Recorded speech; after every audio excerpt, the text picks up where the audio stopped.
மற்ற ஆடியோ அதெல்லாம் வர முடியாதுக்கு இன்னைக்கு வந்தேன்.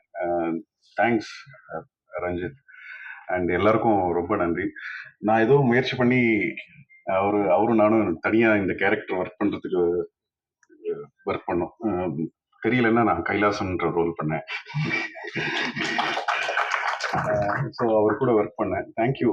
உங்களால தான் அது நான் அந்த மொழி அதெல்லாம் எடுத்துட்டு வர முடிஞ்சது. ரொம்ப நன்றி. அண்ட் எல்லாருக்கும் நன்றி, வணக்கம். அதே நாள் இன்னொரு படமும் ரிலீஸ் ஆயிருக்கு. அந்த படத்துல அதே கெட்டப் தான், ஆனா அதுலயே வேரியேஷன் காமிச்சிருக்காப்ல. பிரமாதமான நடிப்பு அவர்களிருந்து.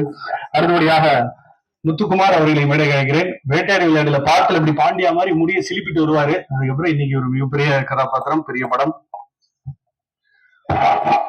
நன்றி அபிஷேக். எல்லாருக்கும் வணக்கம். தங்கலான் படம், இந்த படத்தை மிகப்பெரிய வெற்றி படமாக்கிய ஊடகம் மற்றும் பத்திரிகை சகோதரர்கள் அனைவருக்கும் என்னுடைய நெஞ்சார்ந்த நன்றியை தெரிவித்துக் கொள்கிறேன். தங்கலான் ரொம்ப முக்கியமான படமா பார்க்குறேன். வரலாற்றுல பதிவு பண்ணக்கூடிய முக்கியமான படத்துல இதுல நான் ஒரு பாட்டா இருந்ததுல மிகப்பெரிய நன்றி ரஞ்சித் சாருக்கு. என் வாழ்நாள் முழுதும் என்னை தூக்கி விட்டு அழகு பார்த்த ரஞ்சித் அவர்களுக்கு நான் மறக்கவே மாட்டேன், எப்பயுமே மறக்க மாட்டேன், எப்பயுமே மறக்க மாட்டேன். அப்புறம் விக்ரம் சார், பெரிய ரோல் மாடல் சார், நீங்க இன்ஸ்பிரேஷன். கடினமான உழைப்பு, அந்த உழைப்பெல்லாம் இன்னைக்கு பார்வையாளர்கள் பயங்கர சந்தோஷமா உற்சாகப்படுத்துறது ரொம்ப பெருமையா இருக்கு. ஸோ இந்த படத்தில் பணிபுரிந்த அத்தனை பேருக்கும் என் நெஞ்சார்ந்த நன்றியை தெரிவித்துக் கொள்கிறேன். நன்றி நன்றி நன்றி. Thank you sir. அடுத்தபடியாக அர்ஜுன், ஃபியூ வேர்ட்ஸ் ப்ளீஸ். சியானுக்கு அப்புறம் உங்களோட உடல் உழைப்பு இந்த படத்துல நல்லாவே தெரிஞ்சிச்சு. வாழ்த்துக்கள். எல்லாருக்கும் வணக்கம். இந்த சக்ஸஸ் எனக்கு ரொம்ப இந்த சக்ஸஸ் மீட்டில் நான் இங்கே இருக்கேன்னா முக்கிய காரணம் என் ஃப்ரெண்ட்ஸ் ரிஷி, கார்த்தி, இலா, இன்னொரு இலா, ரூபக், சந்துரு, அருள், ரவிராஜ், ஆலி, அவங்களால தான் இந்த இடத்துல நிற்கிறேன். எங்கள் அப்பா அம்மா சந்தோஷப்படுறபடி நான் எதுவுமே பண்ணதில்லை. ஆனால் தங்கலான் படம் எங்கள் அப்பா அம்மா பார்த்துட்டு ரொம்ப சந்தோஷப்பட்டாங்க. எங்கள் அம்மாவுக்கு விசில் அடிக்க தெரியாது. அவங்க போயிட்டு இந்த பிடி சர்வீஸ் எல்லாம் வாங்கிட்டு வந்தாங்க கடையில் போயிட்டு. ப்ளூ கலர் எல்லோ கலர்லாம் இருக்கும்ல, வாங்கிட்டு வந்து என்னை காட்டும் போதுலாம் அந்த விசில் அடிச்சாங்க. அப்புறம் படம் முடிஞ்ச இந்த சென்டரில் நிற்க வச்சு என் குடும்பமே சுற்றி விசில் அடிச்சாங்க. அந்த விசில் வச்சு அங்கேதான் எனக்கு தங்கலானோட சக்ஸஸா நான் அந்த இடத்துல தான் நான் பார்த்தேன். ஃபர்ஸ்ட் பார்த்த ரஞ்சித் நான் கட்டி பிடிச்சி முட்டை கொடுத்தேன் ஆஃபீஸ்ல இந்த மொமெண்ட் எனக்கு இந்த இடம் நான் எங்க இருந்தேன்னா இங்க நிக்க வச்சதுக்கு முக்கிய காரணம் எங்க அண்ணன் ரஞ்சித் அண்ணன் மட்டும்தான். அவரை நான் வாத்தியாருன்னு சும்மா வாத்தியாருன்னு சொன்னேன். அவரோட ஸ்டூடெண்டா இருக்கிறது எனக்கு ரொம்ப சந்தோஷமா இருக்கு. அப்புறம் விக்ரம் சார் மாதிரி ஒரு ஆர்டிஸ்ட் கூட இந்த படத்துல நம்ம இன்னும் நடிச்சு கூட நிறைய கத்துக்கிட்டது ரொம்ப சந்தோஷமா இருக்கு. தேங்க்யூ, எல்லாருக்குமே நன்றி. படத்தில் நடிச்சவங்க, ஆர்டிஸ்ட், டெக்னீஷியன்ஸ் எல்லாருக்கும் ரொம்ப நன்றி. தேங்க்யூ. படத்துல சியான் விக்ரம் சார் கூட ரொமான்ஸ் சீன் இல்ல. ஹரி எங்க இருக்கீங்க? Hari bro, few words please. அவர்தான் ரொம்ப வைஃப் மிஸ் பண்ணிட்டு இருந்தாரு. தேங்க்ஸ் ப்ரோ, நல்ல இன்ட்ரோ. எல்லாருக்கும் வணக்கம். எல்லாருக்கும் முதல்ல நன்றி. இந்த படம் ரொம்ப சூப்பரா எடுத்துட்டு போயிருக்கீங்க, ரொம்ப நன்றி. பிளஸ் கேஜிஎஃப் மக்களுக்கு அங்க இருந்து எங்களுக்கு ஹெல்ப் பண்ண எல்லாருக்கும் முக்கியமா இங்க நன்றி சொல்லிக்கிறேன். நான் விரும்புறேன் இந்த இடத்துல ரொம்ப நன்றி அவங்களுக்கு இந்த இடத்துல. Plus Vikram sir, Parvathi ma'am, Malavika ma'am, எல்லா ஆர்டிஸ்டுமே அவங்க கூட நான் ரொம்ப இன்ஸ்பயர் ஆகிட்டு எனக்கு அந்த ரோலை பண்றதுக்கு ரொம்ப இன்ஸ்பயர் இருந்தது. ஸோ விக்ரம் சார் என்னை பத்தி பேசி என்னோட ஒரு பயங்கரமான மூமெண்ட் கிரியேட் பண்ணிருக்காரு. ஸோ இந்த மேடையை நான் அதை யூஸ் பண்ணி ரொம்ப நன்றி சொல்லிக்கிறேன். ரொம்ப நன்றி சார். ஆக்சுவலா பிளஸ் எங்களோட குடும்பம், தங்கலான் குடும்பம் இங்கதான் இருக்காங்க எல்லாருமே. ஒட்டுமொத்த தங்கலான் குடும்பத்துக்கு நன்றி. பயங்கரமான ஒரு குடும்பம் தங்கலான் குடும்பம். Plus technician, all technician, Kishore, Selva, அனிதாக்கா, Ekambaram, so all technician, fight master. So என்னோட கூட நடிச்ச கலைஞர் பிரீத்தி, அர்ஜுன், நாகம்மா, எல்லா குழந்தைங்களுக்கும் நன்றி. எப்பவுமே என்னோட நன்றி ரஞ்சித் சாருக்கு பெருசா இருக்கும். ஸோ சந்தித் சார், நன்றி sir, love you sir. So thank you. இன்னும் சப்போர்ட் பண்ணுங்க, ரொம்ப சூப்பரா இருக்கு. தேங்க்யூ ஸோ மச், நன்றி. ரஞ்சித்னா, அட்டகிரி தினேஷ், கலை, இவங்களெல்லாம் எப்படி நீங்க ஒரு டயர் 1 ஹீரோவா மாத்திருக்கீங்களோ ஹரிக்கும் நீங்க ஒரு நல்ல பாதையை விரிச்சு கொடுத்துருக்கீங்க. டெஃபினட்டா உங்க சார்பில் இன்னும் நிறைய படைப்புகளை பாக்குறோம். அடுத்தபடியா பிரீத்தி வராதனால I would like to call upon dialogue writer அழகிய பெரியவன் தமிழ் பிரபா அடுத்த இடத்துல பேசாமல் ப்ளீஸ் வாங்க.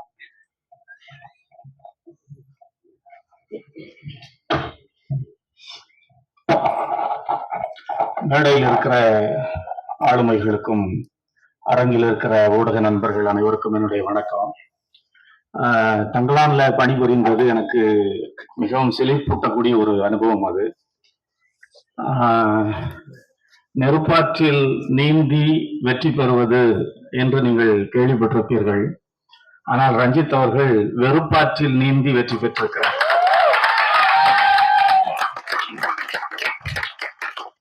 இதுவரைக்கும் எந்த படத்துக்கும் இப்படி எதிரும் புதிருமான விமர்சனங்கள், விவாதங்கள், கருத்துகள் வந்ததை நான் பார்த்ததில்லை.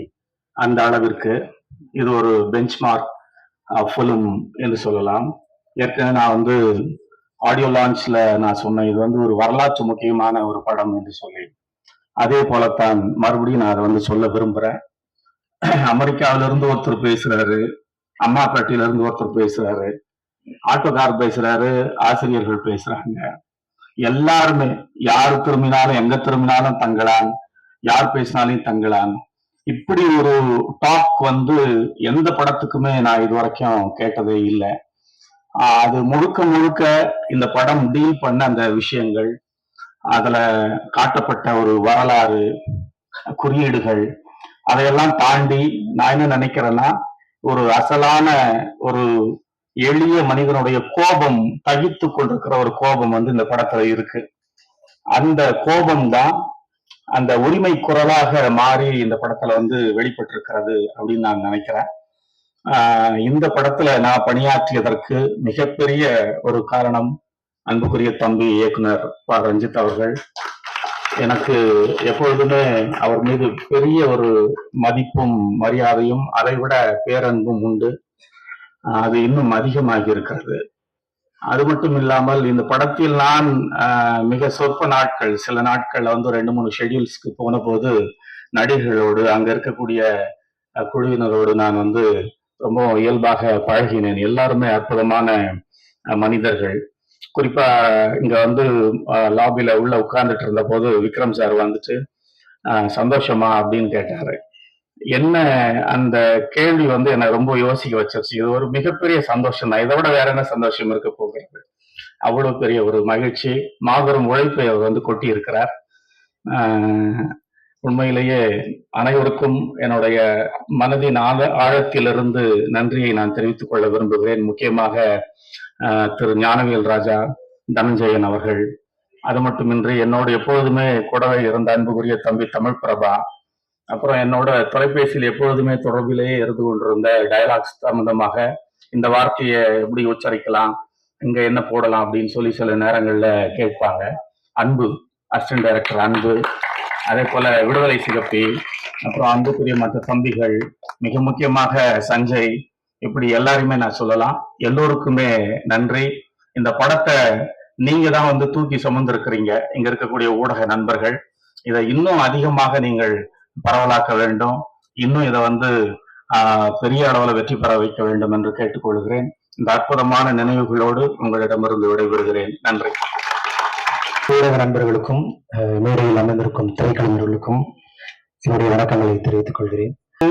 பர்சனலா இந்த ஈவெண்ட் ஒரு 2 ஸ்பூன் அதிகமான ஒரு மகிழ்ச்சியை கொடுக்கறதா நான் ஃபீல் பண்றேன். ஏன்னா நான் சினிமாவுக்கு அறிமுகமாகி ஒரு ஹேப்டிக் சக்சஸா எனக்கு இந்த படம் இருக்கு. ஸோ ரொம்ப நன்றி. Sarpatta blue star and Thangalaan success தொடர்ந்து ரொம்ப சந்தோஷமா இருக்கு.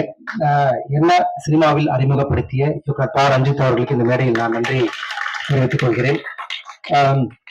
ரஞ்சித்தோட தொடர்ந்து நான் வேலை செய்யும் பொழுது நான் திரைக்கதை அவரோட சேர்ந்து தான் கத்துக்கினேன். நான் ஒரு நாவலிஸ்ட் பேக்ரவுண்ட்ல இருந்தா வரேன். ஸோ திரைக்கதை எனக்கு அவர் தான் சார்பட்டால இருந்தே சொல்லி கொடுத்தாரு. ஒவ்வொரு படத்துலயும் நான் ஏதாவது ஒண்ணு கத்துக்கிறது அவ்வளவு டிஸ்கவரிங்கா இருக்கும். குறிப்பா தங்கலான்ல நான் ஒரு வேர்ஷன் எழுதும் போது எனக்கு இந்த தங்கலான் தன்னுடைய கிராமத்துல கிணத்துக்காக பள்ளம் தோண்டும் போது ஒரு சின்ன புத்தர் சிலை கிடைக்கும் அப்படிங்கிற மாதிரி எழுதியிருந்தேன். அதை அவர்கிட்ட சொல்லும்போது ரொம்ப சந்தோஷப்பட்டார். ஐடியாவே பயங்கர இன்ட்ரெஸ்டிங்கா இருக்குங்க. ஆனா அதை அவர் மாத்தின விதம் வந்து தங்கலானுக்கு அந்த சிலை கிடைக்க வர அந்த சிலை வந்து காரியம் இருக்கும்போது அந்த சிலை அங்க இருக்கட்டும், தங்கலான் அந்த சிலையை கண்டுபிடிக்கணும் அப்படின்னு சொல்லும்போது ஒட்டுமொத்த கதையோட டைனாமிக்ஸே வந்து மாறிடுச்சு. அது அந்த படத்தோட மெட்டாஃபரிக்கெல்லாம் வந்து அது மாறிடுச்சு. ஒரு ஒரு திரைக்கதைக்குள்ள ஒரு எலிமெண்ட்ஸ் ஒரு ஆப்ஜெக்ட் எப்படி பயன்படுத்தணுங்கிறது ரஞ்சித் எப்போதுமே எனக்கு வந்து மாஸ்டர் தான். திரும்ப திரும்ப நான் அவர்கிட்ட வந்து கத்துக்கதான் வந்து விரும்புறேன்.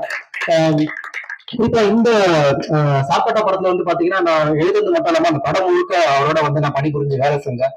அந்த படம் கொடுத்த ஒரு அங்கீகாரம் தொடர்ந்து நிறைய படங்கள் வந்ததால என்னால இந்த படத்துல அந்த அளவுக்கு ஷூட்டிங் ஸ்பாட் எல்லாம் வேலை செய்ய முடியாம போச்சு. அப்படி இருந்த சில நேரங்கள்ல நான் வந்து ஷூட்டிங் ஸ்பாட்டுக்கு வரும்போது எனக்கு ரொம்ப ஒரு ஏன் ஒரு மனிதர்கள் வந்து ஒரு படம் வெற்றி அடையும் அதுக்கு இவ்வளவு கடினமான வழியை தேர்ந்தெடுக்கும் அப்படின்னு எனக்கு தோணும்போது தோணிட்டே இருந்தது. இங்க இருக்கிற திரைக்கலைஞர்கள் அவ்வளவு அதுக்கு எஃபர்ட் போடும்போது திரும்ப திரும்ப எனக்கு ஒண்ணுதான் தோணுச்சு. ஏதோ ஒரு வகையில பார்வையாளர்கள் நம்ம அடுத்த இடத்துல நகர்த்தி கொண்டு போயிட முடியுமா தன்னுடைய கலையின் வழியாக. அப்படித்தான் இந்த நடிகர்களும் இயக்குனரும் இந்த கதையை தேர்ந்தெடுத்ததும் அப்படித்தான் வந்து நான் வந்து பாக்குறேன். ஏன் இன்னைக்கு இருக்க ட்ரெண்ட் படி ஒரு படத்தை எடுத்துட்டு ஏன் போகக்கூடாது, ஏன் அவங்க ஹீரோ அந்த கதையை சூஸ் பண்ணக்கூடாது, ஒரு எலிவேட் பண்ணணும் ஆடியன்ஸ் த்ரூ ஆப் மூலமான்னு சொல்லிட்டு அவங்க பண்ணாங்க. அது சக்சஸ்ஃபுல்லா பண்ணிருக்காங்க. அது சாட்சி தான் இந்த மேடை. சோ அது வந்து திரும்ப திரும்ப திரும்ப திரும்ப நான் யோசிச்சுட்டே இருந்தேன் அப்பப்ப இந்த ஷூட்டிங் ஸ்பாட்டுக்கு வரும்போதுதான். குறிப்பா எனக்கு விக்ரம் சார் நான் ஆக்சுவலா நான் மேடையில சொன்னேன், அவர் அப்ப இல்ல சார். நான் சினிமால போய் பார்த்த முதல் படம் கேஸ்டோ தேட்டர்ல மீரா படம் பார்த்தேன் நான் ஆக்சுவலா. ஸோ அதுக்கப்புறம் ஏதோ ஒரு சின்ன பையன் முதல் முறை பார்த்த சினிமா மீரா. அதுக்கப்புறம் திரும்ப வந்து எனக்கு அவரு நல்ல ஒரு ஞாபகம் இருக்கு. ராவணன் படத்துக்கு வந்து பிகைன் ரூட்ஸ்ல வந்து ஒரு கூட்டம் வச்சாங்க. நீங்க வந்து சியான் சார் சந்திச்சு நீங்க வந்து பேசலாம், உங்களோட கருத்துக்களை சொல்லலாம்னு சொல்லிட்டு எல்லாரும் தங்களுடைய கருத்துக்கள்லாம் சொன்னாங்க. நான் கொஞ்சம் அந்த படத்தை பத்தி அப்படி இப்படின்னு சொன்னேன். ஸோ எல்லாரும் போட்டோ எடுக்கும்போது எனக்கு கிட்ட போறதே கொஞ்சம் அப்படியே தயக்கமா இருந்தது. அவர் தோல் மேல கை போட்டு என்ன பண்றீங்க அப்படின்னு கேட்டார். சார் உங்க பிபிஓ நைட் ஷூட் வேலை செய்யறேன் சார், நீங்க இருக்க வேண்டிய சினிமா தான் சொன்னார். ஆக்சுவலா எப்பவுமே ஞாபகம் இருக்கு எனக்கு. ரொம்ப நன்றி சார். அந்த போட்டோ என்னோட ஃபேஸ்புக்லயுமே ஆக்சுவலா இருக்கு, அவரோட நான் எடுத்த போட்டோ. சோ இந்த இந்த இந்த சக்சஸ் வந்து ரொம்ப ரொம்ப நான் ரொம்ப ஏன் முக்கியமா பாக்குறேன் அப்படின்னா, இப்ப இந்த படம் வந்து என்ன பேசுது, திரைக்கதை சார்ந்து, வசனம் சார்ந்து, நிறைய குறியீடுகள் சார்ந்து இங்க இருக்கிற நானோ இல்ல இயக்குனரோ நடிகர்கள் யாரும் சொல்ல வரான்னு நினைக்கிறேன். ஏன்னா அவ்வளவு இன்டர்பிரேஷன் மக்கள் வந்து பண்ண ஆரம்பிச்சிட்டாங்க இந்த படத்தை பத்தி. அவங்க வந்து இந்த படத்தை பத்தி புரிஞ்சுக்க ஆரம்பிக்கிறாங்க. அப்ப இந்த படத்தை பத்தி நாங்க நிறைய பேசுறதை விட அவங்க வந்து சொல்றது வழியாகத்தான் பல்வேறு பரிமாணங்கள் இந்த படத்துக்கு கிடைக்கும்னு நினைக்கிறேன். ஆனா ஒரே ஒரு விஷயம் மட்டும் நான் வந்து இந்த மேடையில சொல்லணும்னு நினைக்கிறேன். ஏன்னா இந்த படம் ரஞ்சித் வந்து ஏன் கேம் சேஞ்சர் நம்ம சொல்றோம், ஏன் வந்து ஒரு பாத் பிரேக்கர் அப்படின்னு சொல்றோம்னா இந்த படம் அதுக்கு மிக முக்கியமான காரணமா நான் பாக்குறேன். ஏனென்றால் பொதுவாகவே தமிழ் சூழல்ல தமிழ் இலக்கியங்கள்ல வந்து என்ன பண்ணுவாங்கன்னா புராண இதிகாசங்களை குறிப்பா இந்து மத புராணங்களை வந்து த்ரூ த ஆர்ட் வந்து இன்டர்பிரட் பண்ணுவாங்க. இலக்கியத்துல வந்து பாத்தீங்கன்னா புதுமைப்பித்தன் காலத்துல இருந்து வந்து பாத்தீங்கன்னா அகலிக்கை, சாப விமோசனம் அப்படின்னு சொல்லிட்டு சிறுகதைகள் வழியா பண்ணிருக்காரு. எம்பி வெங்கட்ராமன் வந்து பாத்தீங்கன்னா நித்திய கன்னி அப்படிங்கிற ஒரு நாவல் எழுதிருக்காரு. ஜெயமோகன் வந்து பாத்தீங்கன்னா வெண்முரசு அப்படின்னு சொல்லிட்டு எழுதுறாரு. எஸ் ராமகிருஷ்ணன் உபபாண்டவன் எழுதுறாரு. இது எல்லாமே அவங்க என்ன பண்றாங்கன்னா இந்து மதத்தினுடைய ஒரு ஒரு எபிக்னஸ் வந்து இன்டர்பிரட் பண்றாங்க. அந்த மதத்தை ஏதோ ஒரு வகையில ஆர்ட் வழியா அவங்க கொண்டு வந்துட்டே இருக்காங்க. ஆனா சினிமால அந்த அளவுக்கு வந்துச்சான்னு கேட்டீங்கன்னா இல்ல. ஆரம்பத்துல அப்படியே புராணமாவே எடுத்தாங்க. ரொம்ப லேட்டா தான் அதை இன்டர்பிரட் பண்ண ஆரம்பிச்சாங்க. நான் ஒரு நினைவுல இருந்து சொல்றேன். அப்படி சொல்லணும்னா வந்து தளபதி படத்தை சொல்லலாம். தளபதியில வந்து அந்த மகாபாரதத்தை இன்டர்பிரட் பண்ணியிருந்தாங்க. அப்புறம் ராவணன்ல வந்து மணிரத்னம் வந்து அதை பண்ணியிருப்பாரு.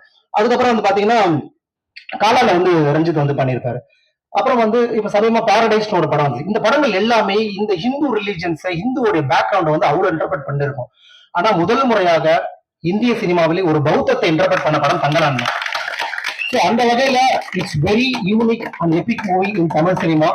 சோ அந்த படத்துல நானும் ஏதோ ஒரு வகையில ரஞ்சித் அவர்கள் உதவி செஞ்சிருக்கிறேன் அப்படின்னு நினைக்கும் போதும் இந்த வெற்றியை உங்களா பகிர்ந்து நினைக்கும் போதும் ரொம்ப மகிழ்ச்சியா இருக்கு. நேரில் இருக்க திரைக்கலைஞர்களுக்கு எல்லாருக்கும் என்னுடைய வாழ்த்துக்களை தெரிவித்துக் கொள்கிறேன். குறிப்பா அண்ணன் அழகிய பெரியவன் அவரோட ஒர்க் பண்ணும்போது எனக்கு வந்து நான் படித்து வளர்ந்த ஒரு எழுத்தாளர் அவரு. சோ அவரோட குறிப்பா இந்த டயலக்ட் இந்த ஸ்லாங் வந்து ஏன்னா தமிழ் சினிமாவில் இது வரைக்கும் பதியப்படாத ஒரு வட்டார வழக்கு. இது நீங்க சென்னை, மதுரை, திருநெல்வேலி என்னென்ன கோயம்புத்தூர் எல்லாமே வந்திருக்கு. இது ரொம்ப நுட்பமான ஒரு வேலூர் மாவட்டத்துல வட்டார மொழி. அதனால இதை புரிஞ்சுக்கிறது நமக்கு சிரமமா இருக்கு அப்படின்லாம் சொல்றாங்க. அதை தாண்டி இந்த படத்துடைய வசனம் மக்கள்கிட்ட போய் சேர்ந்திருக்கு. சோ தொடர்ந்து நீங்கள் ஊடகங்கள் எங்களுக்கு ஆதரவு தரணும் என சொல்லி இந்த மேடைக்கு வாய்ப்பளித்த ரஞ்சித் அவர்களுக்கும் படக்குழுவினருக்கும் நன்றியை தெரிவித்துக் கொள்கிறேன். நன்றி. தேங்க்யூ.